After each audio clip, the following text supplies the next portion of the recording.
할렐루야. 예, 오늘도 주의 전에 오신 여러분들을 사랑하고 축복합니다. 우리 하나님의 말씀을 함께 받도록 하겠습니다. 자, 오늘 함께 보신 말씀은 사도행전 12장 우리 1절로 12절까지의 말씀입니다. 사도행전 12장 1절로 12절까지의 말씀. 하나님의 절대 주권 안에 우리의 기도에 대해서 함께 말씀의 은혜를 받도록 하겠습니다. 자, 먼저 저와 여러분이 오늘 본문 말씀을 우리 서로 교독하시면서 읽도록 하겠습니다. 제가 1절 읽겠습니다.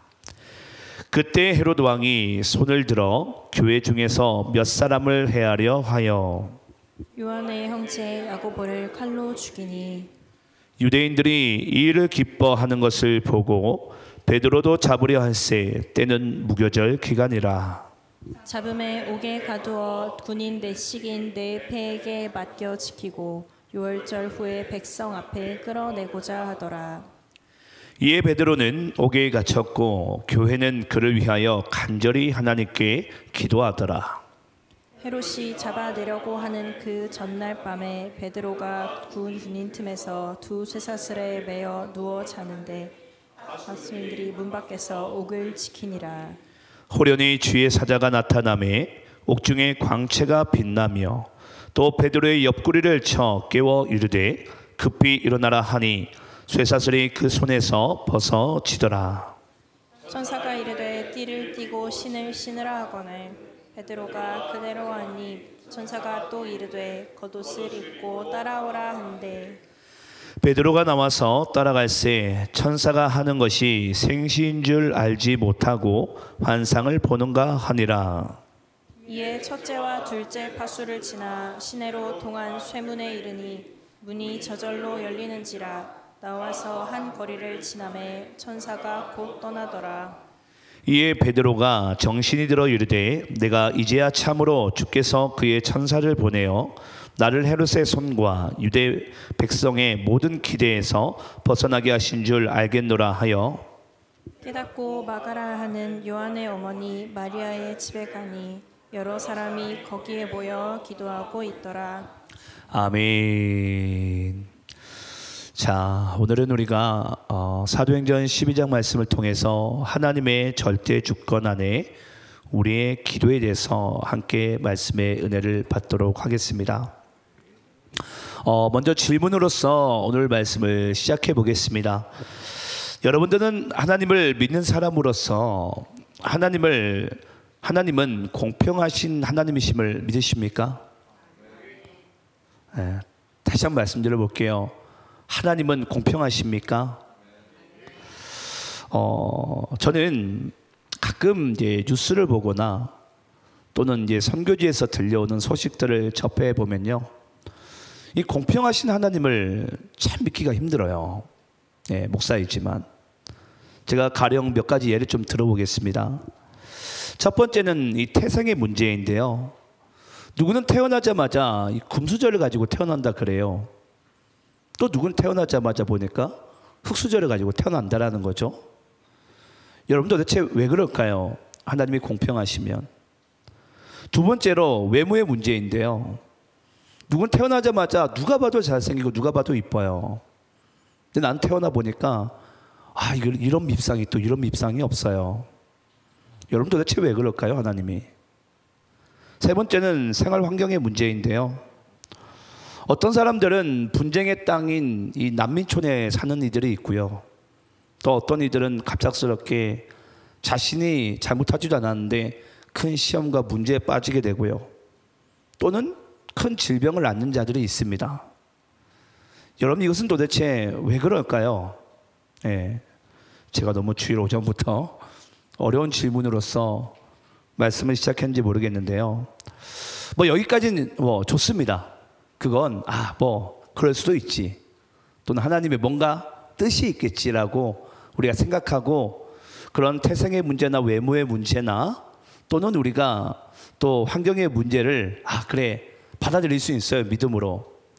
근데 여러분 우리를 더 절망의 나락으로 끌어들이는 또 한 가지가 있습니다. 그것이 뭐냐면요, 이 세 가지의 문제를 인정을 하고서 내가 이제 신앙 안에서 예를 들어서 내가 투잡 쓰리잡 뛰면서 나의 이 재정의 어려움을 극복하려고 노력을 하는 사람이 있고, 또 밤을 새워서 내가 머리가 좀 나쁘니까 내가 열심히 공부한 사람이 있어요. 그런데 빚은 줄어들지 않고요, 성적은 오르지 않는 거예요. 근데 여러분, 어떤 사람은요 보니까 똑같은 환경 가운데 있는 것 같은데 뭐 일도 열심히 하지도 않아요. 대충 뭐 노는 것 같은데 보니까 날마다 재산은 쌓여져 올라가고요. 또 어떤 또 친구들은 공부도 하지도 않는데 시험 기간에 잠시 바짝 공부했다고 또 반에서 또 1, 2등을 또 하고 있는 거예요. 여러분 도대체 왜 그럴까요? 예. 여러분 이런 상황들을 보면서 저도 목회자이지만요 가끔은 그래요. 도대체 하나님은 왜 그럴까? 하나님은 공평하신 하나님이기 전에 살아난 계실까? 라는 생각을 제가 정말 많이 합니다. 저도. 우리 한번 따라해 볼까요? 하나님은 공평하지 않으십니다. 가끔은 이 내면의 나의 소리가요 하나님을 향해서 막 그냥 고래고래 고함을 치고 싶어요. 하나님은 공평하지 않다고, 하나님은 은혜 하나님이 아닌 것 같다고, 그렇게 이야기하고 싶을 때가 있습니다. 근데 여러분 우리가 한번 신명기서 32장 10절 말씀 읽어볼까요? 신명기서 32장 10절입니다. 자, 함께 읽어봅니다. 시작. 여호와께서 그를 황무지에서 짐승이 부르짖는 광야에서 만나시고 호위하시며 보호하시며 자기의 눈동자같이 지키셨도다. 여러분 하나님께서 이 야곱을 지키시는데 보니까 자기 눈동자처럼 지키셨대요. 네. 자, 그리고 시편 139편 1절 말씀 읽어볼까요? 자, 함께 있습니다. 시작. 여호와 주께서 나를 살펴보셨으므로 나를 아시나이다.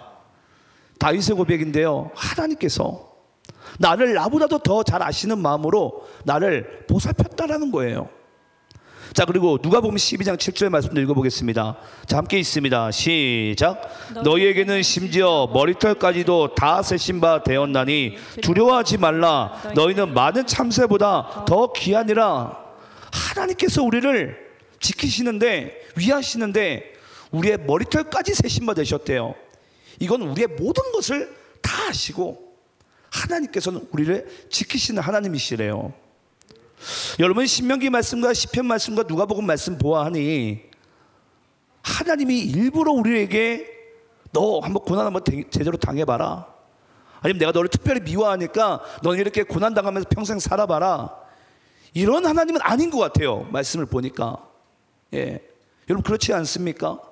아니 나를 눈동자처럼 지키시고 나의 머리털까지 세신 바가 되시고 또 나를 나보다 더 잘하셔서 나를 살피시고 보살피는 분이신데, 여러분 그런 하나님이 보니까 아까 제가 여러분들에게 나열했던 그런 정말 불행한 정말 인생을 그냥 내버려 두시고 그냥 방치하시는 그런 하나님은 여러분 아닌 것 같아요.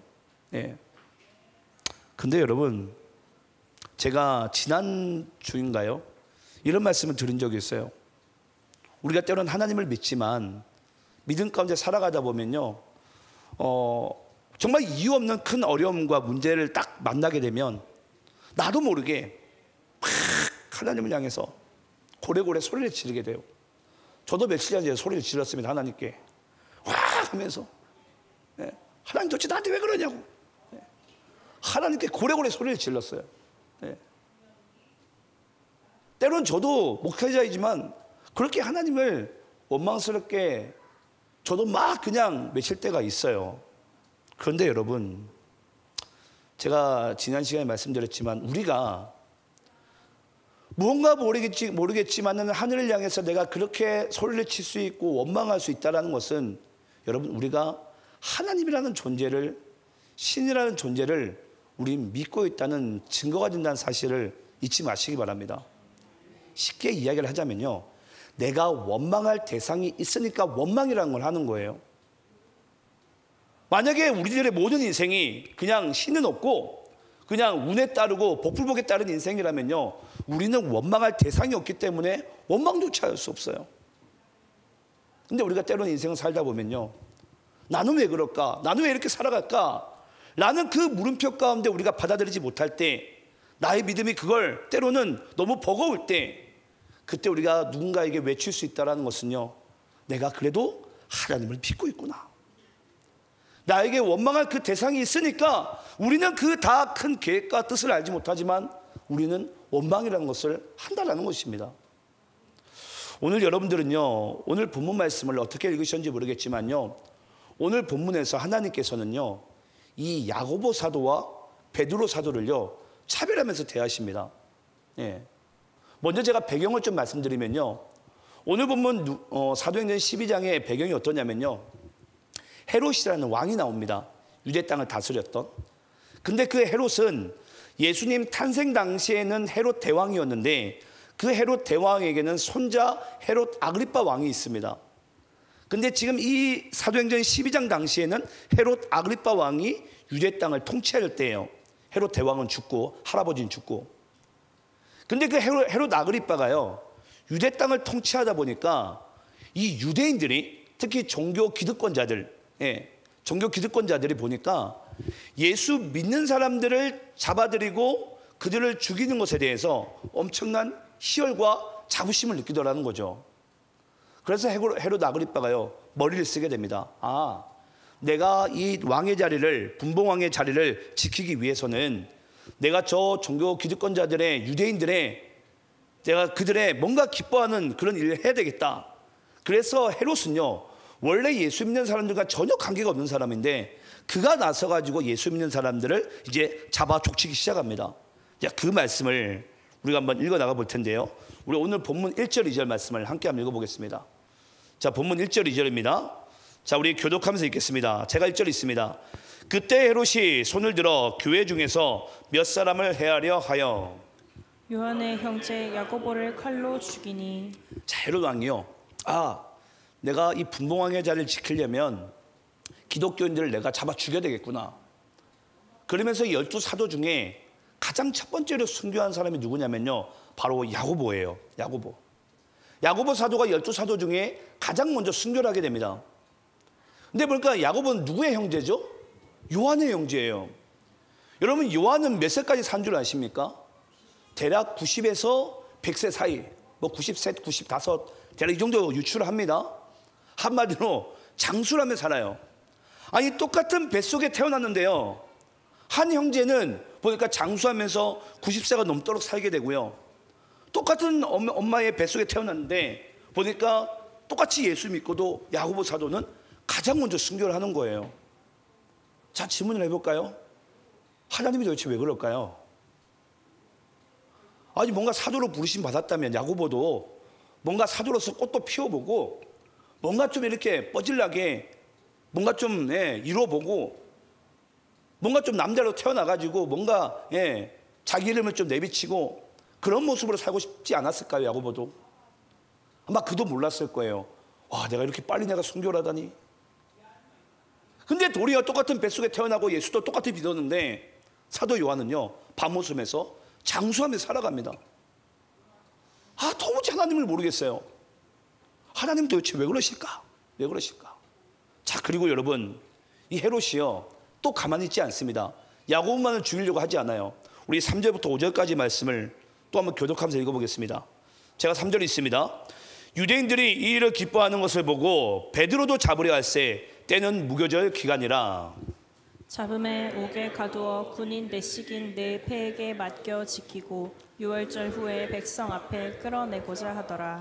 5절 함께 있습니다. 시작. 이에 베드로는 옥에 갇혔고 교회는 그를 위하여 간절히 하나님께 기도하더라. 헤롯이요, 헤롯 아그리빠 왕이 야고보 사도를 딱 죽이고 나니까 유대 사람들이 크게 기뻐합니다. 3절에 보니까. 그래서 헤롯이요, 가만히 있지 않습니다. 안 되겠다. 사도들 중에 가장 우두머리인 베드로를 잡게 되면 아, 내가 더 사람들에게 인정을 받겠구나. 베드로를 잡아들입니다. 딱 죽이려고 하는데 뭐에 딱 겹치게 되죠? 무교절 기간이라. 유대인들의 명절이에요. 유대인들이 아무리 베드로를 싫어하지만은 베드로를 또 명절에 죽이게 되면 그들 민족 가운데 수치입니다. 그러니까 헤롯이 죽이고 싶지만 베드로를 죽이지 못해요. 그럼 어느 정도의 텀의 시간이 이제 있지 않습니까? 그래서 이 예수 믿는 제자들이요, 베드로를 향해서 간절히 하나님께 기도를 하게 돼요. 근데 여기서 여러분 놀라운 일이 벌어집니다. 놀라운 일이. 우리 한번 6절부터 9절까지 말씀 읽어볼까요? 자, 6절 제가 읽겠습니다. 헤롯이 잡아내려고 하는 그 전날 밤에 베드로가 두 군인 틈에서 두 쇠사슬에 매여 누워 자는데 파수꾼들이 문 밖에서 옥을 지키더니 호련히 주의 사자가 나타나매 옥중에 광채가 빛나며 또 베드로의 옆구리를 쳐 깨워 이르되 급히 일어나라 하니 쇠사슬이 그 손에서 벗어지더라.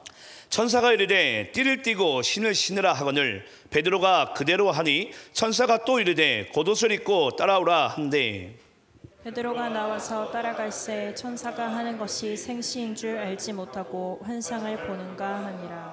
자, 여러분, 헤롯이요, 이 무교절 기간 마지막 날 밤, 그 밤이 이제 끝나고 나서 이 베드로를 이제 죽여야 되겠다 마음을 먹어요.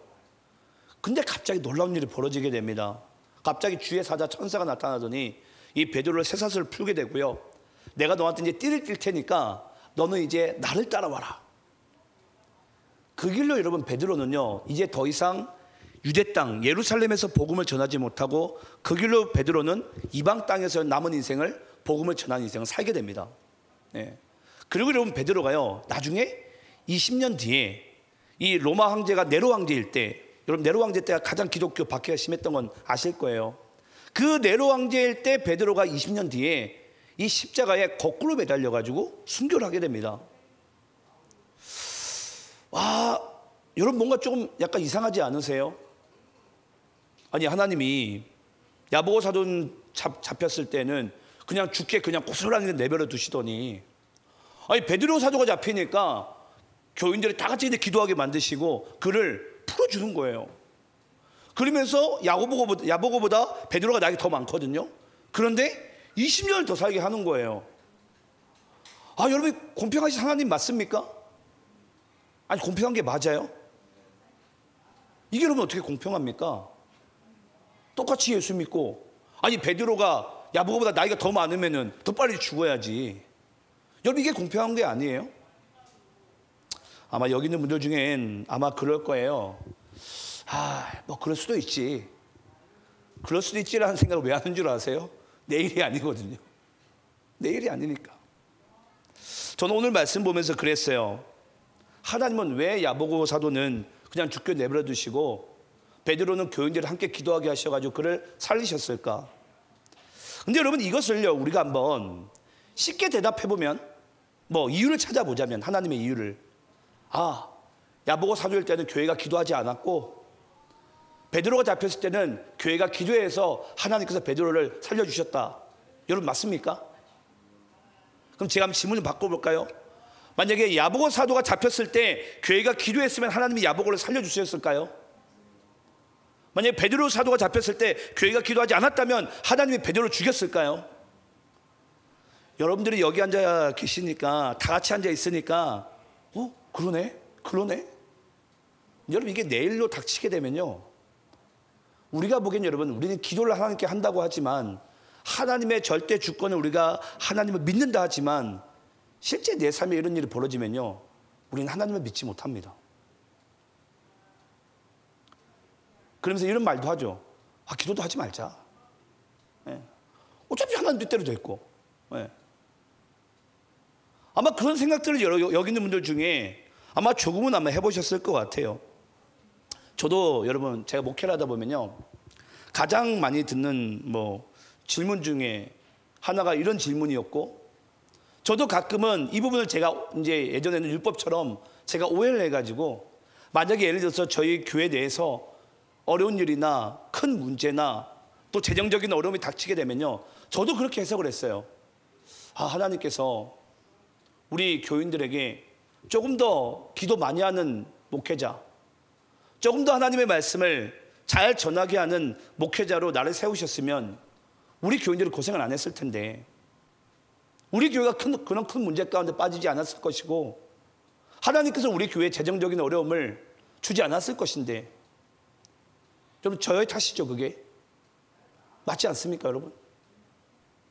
저도 여러분 하나님의 주권과 이 기도를요 그렇게 율법적인 사고로 바라볼 때가 있었어요. 그런 하나님인 줄 알고. 근데 여러분 그건 그렇지 않습니다. 그건 저의 문제가 아니에요. 아니 물론 목회자로서 그 정도의 책임감을 가지고 목회를 해야 되는 건 맞아요. 근데 여러분 중요한 것은 뭐냐면요, 제 몸을 불사른다고 교회가 잘 되고, 제 몸을 제가 여러분들에게 그냥 다 갖다 바친다고 하나님께서 목회를 술술 잘 풀리게 하시는 게 아니에요. 근데 우리는 가끔은요 하나님을 그렇게 바라보다 보니까, 예전에 우상 숭배한 자들이 여러분 아시겠지만, 우리나라도 그랬지만 우리 심청이가 인당수에 왜 몸을 던졌죠? 우리는 우리의 몸의 최고의 가치를요 어떤 신께 드리면은 그 신이 그 생각을 우리는 돌이킨다라고 우리는 여태까지 믿어왔어요. 여러분 그것은요 하나님을 믿는 신앙이 아니라 우상신을 믿었던 인간의 행위 중심적인 어떤 신앙의 중심입니다. 우리가 하나님께 기도를 많이 한다고 하나님께서 생각을 이렇게 바꾸시고, 우리가 기도를 조금 덜 한다고 하나님께서 우리에게 저주하시는 그런 하나님이 아니라는 거예요. 예. 근데 여러분 오늘날 기독교인들 중에 이런 신앙을 가지고 있는 기독교인들이 제가 보기엔요 과반수 이상입니다. 이런 신앙의 중심을 가진 사람들이 지금도 너무나도 많아요. 하나님을 너무나도 우리 인간의 행위적인 중심으로, 아니면 인간의 그 짧은 식견으로 바라보는 그 어떤 계획 가운데 하나님을 바라보다 보니까 우리는요 우리 어떤 최고의 뭔가 행위가 하나님의 뜻을 바꿀 수도 있겠구나 라고 우리는 생각을 하는 것입니다. 근데 여러분 제가 다시 한번 여러분들께 강조하지만요, 하나님께서 야고보 사도를 일찍 데려가신 것은요 그 또한 하나님의 계획입니다. 또 하나님께서 베드로 사도에게 너는 20년 동안 조금 더 네 몫을 감당하고 다시 아버지 나라로 오라는 것도 그 또한 하나님께서 베드로에게 맡기신 그의 몫이에요. 인간의 수명이 10년 더 살고 내가 인간의 수명이 30년 덜 산다고 이것이 여러분 복이 있다 없다라고 우리는 구분할 수 없다라는 거예요. 단 하루를 살더라도요 우리는 그 속에서 하나님의 은혜와 하나님의 계획을 발견할 수 있어야 됩니다.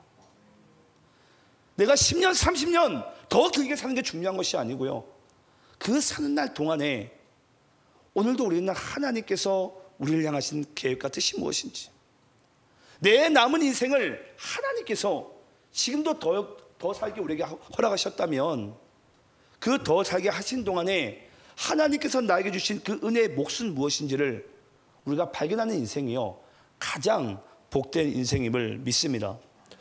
우리 한번 오늘 본문 8절 말씀을 다시 한번 읽어볼까요? 오늘 본문 8절입니다. 자, 우리 함께 읽겠습니다. 시작. 천사가 이르되 띠를 띠고 신을 신으라 하거늘 베드로가 그대로 하니 천사가 또 이르되 겉옷을 입고 따라오라 한대. 여러분 하나님께서 야고보는 조금 일찍 데려가셨지만 그 또한 하나님의 계획이라 그랬어요. 하나님의 절대 주권 안에서. 근데 하나님께서요 베드로를 보니까 이 천사를 통해서 살리세요. 살리신데 베드로에게 뭐라고 이야기를 하시죠? 띠를 띠고 신을 신고 뭐하라? 겉옷을 입고 난 다음에 너는 이제 나를 따르는 인생을 살아라. 나를 따르는 인생을. 여러분 아까도 말씀드렸지만 그 길로 베드로는 예루살렘과 유대 땅을 떠나서 이방 나라 가운데 다른 지역 가운데 복음을 전한 인생을 마무리하고 네로 황제 때 20년 뒤에 정확하게 십자가에 거꾸로 매달려 죽습니다. 근데 여러분 이 오늘 본문에 등장한 이 8절 말씀은요 이미 하나님께서 베드로에게 말씀하신 부분이에요. 우리 요한복음 21장 말씀 읽어볼게요. 요한복음 21장 18절입니다. 자, 우리 18절과 21절, 22절 말씀 읽을 텐데요. 먼저 18절 함께 읽겠습니다. 시작. 내가 진실로 진실로 내게 이르노니 내가 젊어서는 스스로 띠띠고 원하는 곳으로 다녔거니와 늙어서는 내 팔을 벌리리니 남이 내게 띠띠우고 원하지 아니하는 곳으로 데려가리라. 여러분 이 요한복음 21장 말씀은 아시겠지만 베드로 사도가 예수님께서 십자가 달려 죽으실 때 배도한 다음에 그 갈릴리 호수에서 다시 예수님을 만나고 난 다음에 예수님께서 베드로에게 이렇게 말씀하시죠. 사랑하는 시몬아, 내가 나를 사랑하느냐? 주님, 내가 주님 사랑한 줄 주님께서 아시나이다. 이 질문에 3번을 이야기를 합니다. 그리고 난 다음에 하나님께서요, 예수님께서 이 베드로에게 이야기를 합니다. 베드로야, 이제 너는 내가 너의 사도직을 다시 내가 회복시켜 줄 텐데, 네가 앞으로 남은 이 사도직은 네가 원하는 것으로 살아가는 인생이 아니라 너는 이제 네가 원하지 않는 남이 내게 띠를 띄우는 그런 인생길로 너는 이제 살게 될 것이다. 여러분, 이것이요 바로 하나님께서 베드로를 살리신 이유예요. 베드로를 야고보보다 조금 더 이뻐서가 아니고요, 이 베드로에게 맡기신 하나님의 뜻과 계획이 있어요. 그의 몫이 있어요. 그 몫을 감당하라라고 한마디로 예수님께서는, 이 하나님께서는 베드로를 살리신 것입니다. 근데 여러분, 원래 베드로는 여러분 어떤 인생이었는 줄 아십니까? 우리 한번 요한복음 21장 21절로 22절 읽어볼까요? 베드로는 원래 이런 인생이었어요. 21절 제가 읽겠습니다. 이에 베드로가 그를 보고 예수께 여짜오되 주님, 이 사람은 어떻게 되겠사옵나이까? 예수께서 이르시되 내가 올 때까지 그를 머물게 하고자 할지라도 내가 무슨 상관이냐? 너는 나를 따르라 하시더라. 여러분, 베드로가 지금 누구에 대해서 이야기한 줄 아세요? 사도 요한에게 이야기합니다. 아니 예수님, 저는 그러면은 남이 띠를 띄우지 않는 그런 인생 살게 하실 텐데 요한이는 어떻게 됩니까? 베드로야, 아니 너 요한이가 뭐 몇 년을 더 살든 얼마나 더 살든 그게 네가 무슨 상관이냐? 너는 앞으로 뭐 하라? 너는 나를 따르라, 나를 따르라. 여러분, 우리가요 왜 다른 사람과 내 삶 비교질을 우리가 한 줄 아십니까? 우리의 삶의 목적을 우리는 이 땅에 둬서 그래요. 그러니까 남이 나보다 좀 더 가지고, 남이 나보다 좀 더 잘 살고, 남이 나보다 좀 더 건강하게 사는 거 우리 눈 뜨고 못 봐요. 똑같이 예수 믿는 것 같지만, 여기 앉아서 다 같이 가족인 것 같지만 그걸 우리 눈 뜨고 못 봐요. 그러니까 베드로가요, 아니 예수님, 그럼 요한이는요? 베드로야, 그건 너와 상관이 있는 문제가 아니다. 요한이가 얼마나 더 살든 그건 요한이가 하나님의 뜻과 그 계획과 몫에 따라서 살아갈 뿐이에요. 비교하라라고 우리 보고 뭐 더 잘 살고 더 오래 살고, 그게 여러분 아닙니다. 성경의 어디를 보세요? 하나님께서 사도 요한을 더 많이 사랑하고 베드로를 덜 사랑하고 그중에 야고보를 내가 제일 저주한다. 혹시 여러분 이런 말씀 찾아본 적이 있습니까? 없어요, 없어요. 네. 여기 있는 분들 중에 여러분 잊지 마시기 바랍니다. 여기 있는 분들 중에도 나의 인생은 야고보와 같다, 나의 인생은 베드로와 같고, 와, 나의 인생 하나님 너무 나를 사랑하셔가지고 나를 사도 요한같이 사랑하시는구나 라고 착각할 수도 있어요. 중요한 것은 여러분 뭐냐면요, 우리의 모든 인생은 하나님의 절대 주권 안에 있는 줄을, 그걸 믿을 수 있는 여러분의 삶이 되시기를 간절히 축원합니다. 우리의 삶에 살아가는 삶의 목적은요 이 땅에 있지 아니하고요 하나님 나라에 있어요. 단지 우리가 이 땅 가운데 살아가는 나의 삶의 모든 날 동안에는 하나님께서 우리에게 맡기신 그 목과 그 계획을 따라, 사명을 따라 우리가 은혜 가운데 살아가게 될 때에, 하나님을 찬양하며 기도하며 살아가게 될 때에 하나님은 우리를 통해서 맡기신 일을 반드시 이루시는 그런 하나님이 되신 줄을 믿습니다. 자, 그러면 이제 여기 있는 분들 중에 이제 이 궁금증이 아마 이 속에서 폭발하시는 분이 계실 거예요. 그 궁금증이 뭐냐면요, 아니 목사님, 그 하나님의 주권대로 어차피 우리가 다 그렇게 살아가게 될 건데 그럼 우리가 뭐하러 기도합니까? 이게 이제 우리의 속에서 하나님을 향한 반항심으로 막 폭발하고 싶을 거예요. 여러분, 그러면 우리가 왜 하나님을 향해서 우리가 왜 기도해야 되죠? 어차피 하나님 주권대로 될 건데, 어차피 세상은 하나님이 경영을 하시잖아요. 우리가 왜 기도를 해야 됩니까? 마지막으로 이 이야기만 하고 마치겠습니다. 그럼 우리가 이렇게 생각해 보면 어떨까요? 여러분, 20년 뒤에 베드로가 네로 왕제 박해일 때 베드로가 그때도 잡혔어요. 그때 여러분 로마에 있는 교회들이 베드로를 향해서 기도를 했을까요, 안 했을까요? 이때보다 베드로의 입지가 더 커졌기 때문에 베드로를 향해서 그 로마에 있는 교회들이 훨씬 더 많은 사람들이 베드로를 향해서 기도를 했을 것입니다. 하나님, 베드로를 살려달라고. 우리가 보기엔 여러분 베드로를 살려달라고 기도했을 것 같죠? 아닙니다. 네. 이것이 바로 하나님께서 우리에게 하나님의 절대 주권 안에 우리가 기도하는 이유예요. 그때도 여러분 많은 로마에 있는 교회들이 이 베드로 사도를 향해서 하나님께 기도했지만 그 기도의 내용과 그 기도 목적은요, 우리가 생각하는 것과는 전혀 다릅니다. 그게 뭐냐면요, 베드로가 여러분 생각을 해보세요. 그때도 잡혔어요. 근데 보니까 베드로를 하나님께서 풀어주지 않으세요. 근데 베드로가 어떻게 죽게 되죠? 십자가에 거꾸로 매달려 죽게 돼요. 아니, 바로 매달려 죽는 예수님보다 베드로는 거꾸로 매달려 죽는 거예요. 훨씬 더 고통스럽고 훨씬 더 그 순교의 사명을 감당하기가 어려웠을 거예요. 근데 여러분, 그 순간에 하나님께서는요, 로마에 있는 많은 교회들에게 하나님께서 그들에게 기도를 하게 하십니다.